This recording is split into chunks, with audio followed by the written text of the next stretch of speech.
Émotionnel ou rationnel, en accord ou à l'opposé. Les rencontres de l'heure.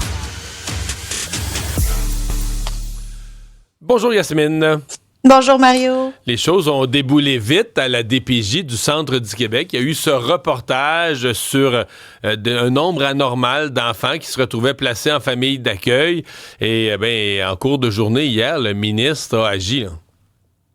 Enfin, diront certains que M. Carman ait décidé d'agir puis de mettre sous tutelle cette DPJ, mais au-delà de ça, Mario, en 2021, suite au rapport Laurent, là, on se rappelle le rapport qu'avait mené Mme Laurent, il y a eu la nomination d'une directrice nationale de la protection de la jeunesse, Catherine Lemay.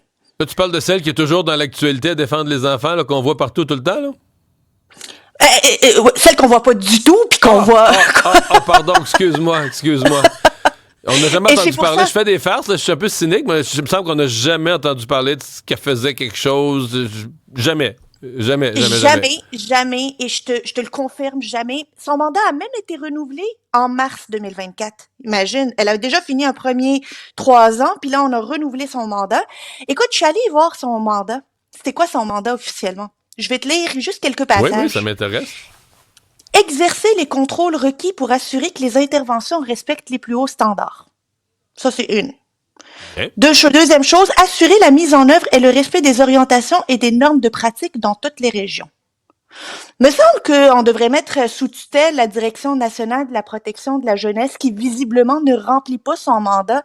À quoi ça sert d'avoir Catherine Lemay comme directrice nationale de la protection de la jeunesse quand on apprend, pas grâce à elle, grâce à un rapport de la Commission des droits de la personne et de la jeunesse, qu'il y a des failles importantes dans la manière avec laquelle on traite les enfants de la DPJ, leurs parents, et qu'on les retire de leurs parents pour les mettre, pas juste en famille d'accueil, mais en adoption.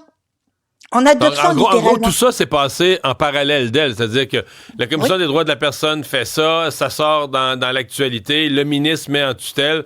C'est comme si tout arrive indépendamment de son poste, comme elle ne semble pas avoir été mêlée à ça du tout, là, ou l'avoir empêché, ou l'avoir prévenu. Ou...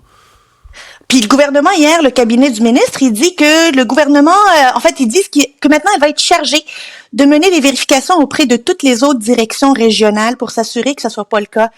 Honnêtement, j'ai une inquiétude, là. Parce que si elle n'a pas rempli son mandat initial, là, celui de s'assurer que les normes de pratique soient suivies de manière rigoureuse, comment peut-on s'assurer qu'elle va faire une revue puis une vérification diligente des autres directions de la protection de la jeunesse?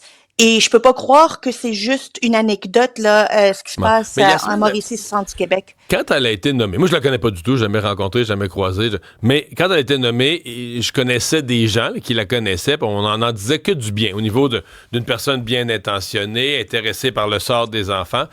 Mon impression, et pour en avoir vu des gens qui ont eu des nominations, souvent les gens ont peur. C'est-à-dire que peur d'agir, peur de se mêler, peur de retrouver leur nom dans l'actualité, peur d'être dans une controverse.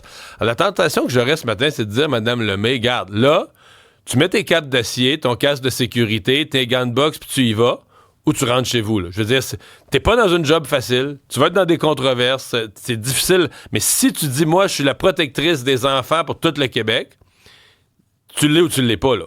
Je veux dire, si tu l'es... Tu prends un moyen, puis comme je dis, là, tu mets tes vêtements de protection, puis tu fonces, puis quand ça va cogner, tu résistes, parce que tu dis, moi, je suis là pour défendre les enfants, puis tu crois à ce que tu fais, puis si t'es pas capable de faire ça, ben là, donne la place à quelqu'un qui va le faire.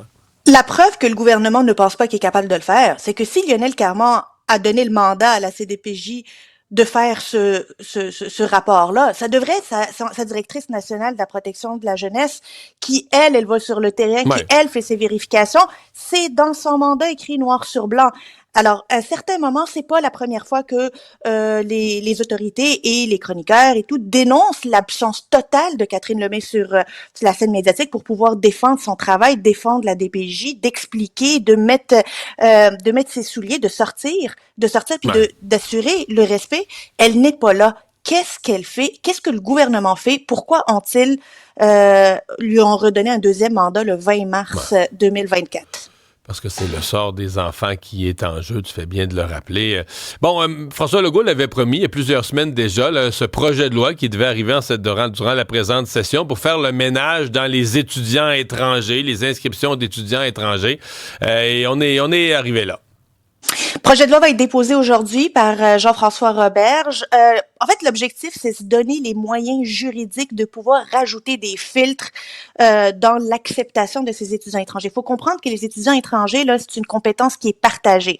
Il y a l'établissement qui accepte l'étudiant, il y a Québec qui donne un certificat d'acceptation du Québec, puis il y a le fédéral qui donne un permis d'études. Puis le Québec, là, il est en train de se donner des pouvoirs au niveau du certificat d'acceptation du Québec pour enlever tout ça, tu sais, les faux étudiants étrangers, parce qu'il y en a beaucoup. Il y en a beaucoup qui viennent avec un permis d'études, une acceptation dans une université, mais qui mettent jamais les pieds dans leur cours. C'est drôle de dire ça, quelqu'un me décrivait que il y a pas si longtemps, il y a une couple d'années, il faisait semblant, il y avait comme une espèce de sens du devoir. Tu venais comme un faux étudiant, mais la première session, t'allais au cours un peu, tu faisais semblant. Maintenant. C'est ça. Alors que maintenant, il y a même plus... Le mot s'est passé. T'as pas besoin de faire semblant. Tu t'inscris, tu te fais accepter par l'institution, mais va pas perdre ton temps à faire semblant de t'asseoir les fesses à l'université. Tu y vas même pas. Hey, tu vas même pas faire ta carte étudiante, là. Tu sais, quand c'est rendu ça, là. Ouais. Ta carte étudiante, là, il y a comme un point d'interrogation. La personne se présente même plus. Il y a aussi ceux qui viennent avec un permis d'études et dès qu'ils arrivent ici, ils demandent l'asile. Puis il y a ceux qui viennent, qui vont à leurs études, mais qui payent pas leur droit de scolarité, puis l'université peut pas les mettre dehors comme il le ferait avec un étudiant régulier, parce qu'ils sont avec un permis d'études. S'ils les mettent dehors, ça a des conséquences plus graves que juste ne pas pouvoir étudier. Donc, ils sont pognés avec. Alors, il faut faire le ménage dans tout ça pour que Québec puisse faire le filtre entre des vrais étudiants qui viennent dans des programmes où on a besoin aussi qui les retenir parce que c'est porteur pour l'avenir du Québec, et ceux qui profitent de cette filière-là comme moyen de venir sur le territoire québécois canadien. Donc, c'est pas dans ce projet de loi qu'on va avoir des volumes ou qu'on va avoir comment on va les diminuer. C'est plutôt vraiment Québec qui s'octroie des pouvoirs pour pouvoir faire cet exercice-là. Parce que selon la loi actuelle, là, ils ne peuvent que augmenter ou baisser des plafonds d'émission de certificats d'acceptation du Québec sans tenir compte des réalités régionales, des vrais étudiants, des faux étudiants. Je pense que c'est une bonne chose. Ouais. J'ai quand même hâte de voir la réaction des McGill et Concordia. C'est pas clair que toutes les grandes institutions qui ont joué beaucoup là, dans le film des étudiants étrangers vont être d'accord avec ça. Yasmine, merci beaucoup. Bye bye. On reprend ça demain. Bye bye.